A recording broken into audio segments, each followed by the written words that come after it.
All right. Good evening, everybody, and welcome back to another update video. This week has been tough, to say the least.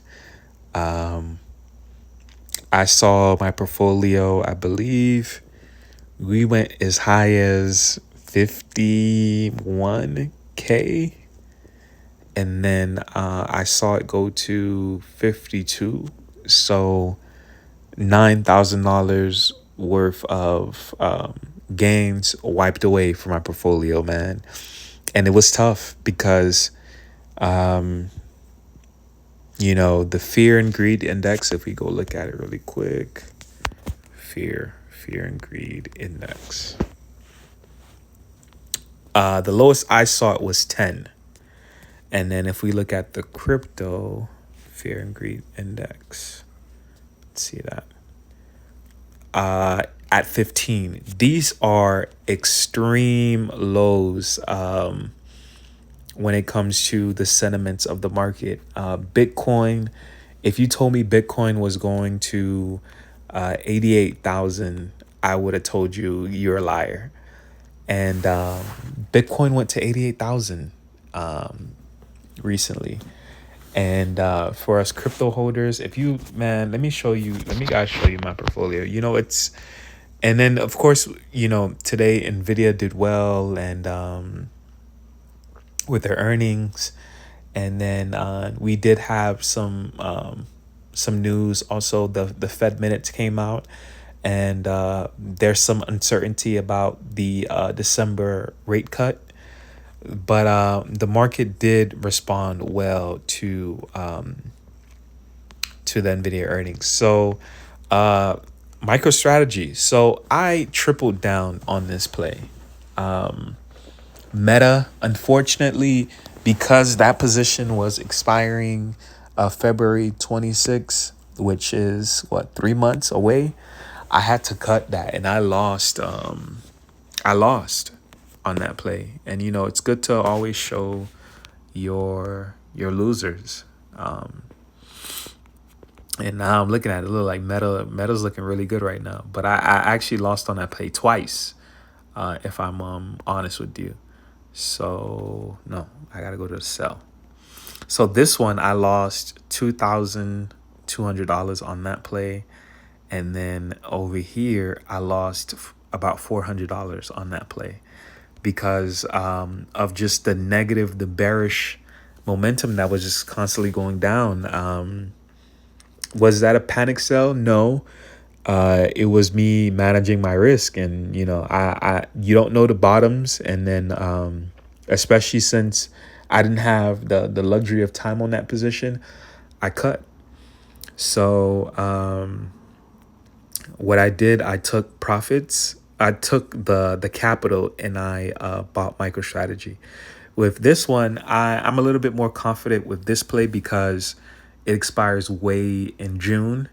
So the volatility and the uncertainty, I have the time to weather those storms, as opposed to Meta when February's around the corner, and I have no doubts Meta is one of the best companies in the stock market, but I have to put my money in the best vehicles, and I felt like MicroStrategy was the best because of the time that it allotted.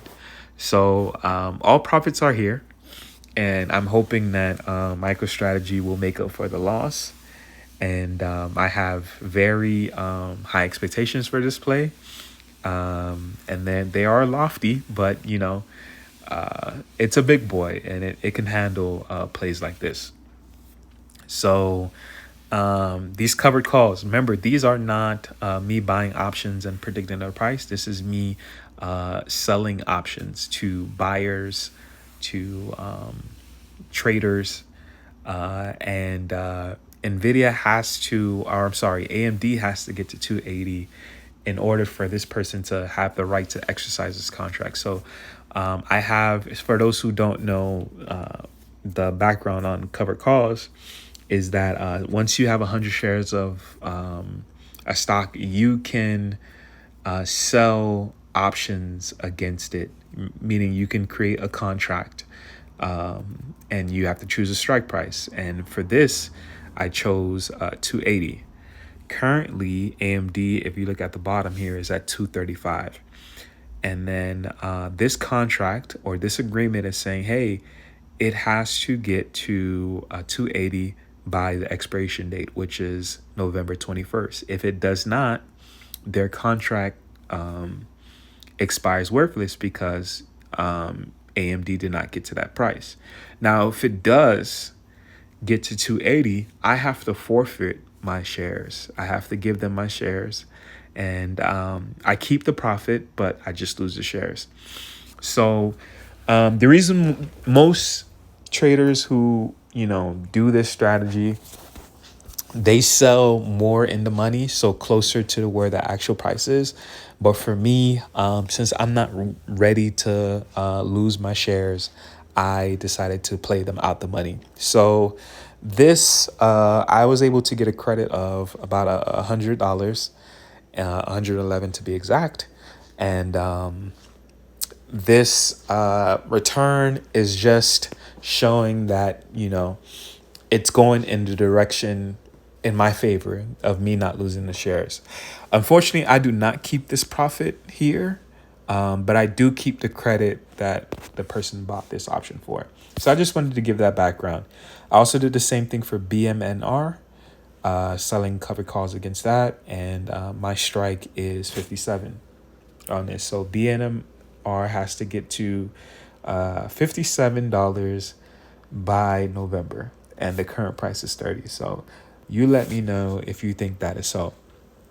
So still got XRP at 267. I've been buying the dip. I've been dipping into emergency funds to buy the dip. I bought so much at a high price that the little dip buying that I'm doing it's not doing much to my average cost, but it's okay.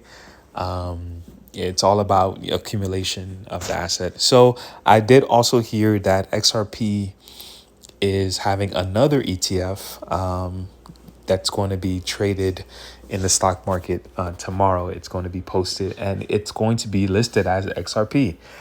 So that's super exciting about it, that, despite the downtrend and despite the chaos, that, there's development still going out for XRP. So I'm super excited about that. AMD. So AMD took a beating. Has not been one of the best weeks for AMD, but that's okay. This stock is up. I'm still up 100%. Hey, that's good on this play. So just gonna hold this and continue to collect the premiums off those covered calls. And then BMNR. So this stock been similar to when I first bought AMD, just constantly buying it, and it was constantly going in the red. For those who don't know about this stock, this is the ETH treasury company. So same way how MicroStrategy runs with Bitcoin, BNMR runs with Ethereum. So, and Tom Lee, which is one of those pioneer analysts, he is the chairman, not the CEO, but the chairman. He's on the board championing this stock. So I like Tom Lee. I tend to favor with his opinions and his forecasts. So I invested on this for that. I may not add more to this position. This is a long-term play for me because I am bullish on crypto and especially Ethereum. So we'll see how this position plays out. And this is the portfolio. This is the update. This has been a very painful week. I don't know how you guys feeling, how your report's doing. But I just wanted to jump on with the little optimistic movement that we do have due to the NVIDIA earnings. Yeah. All right, guys. So I won't belabor the point. This is just a quick update video. I am still here. And I made a little change that I wanted to update you guys on, of course, for your entertainment. All right, guys. Take care. Bye.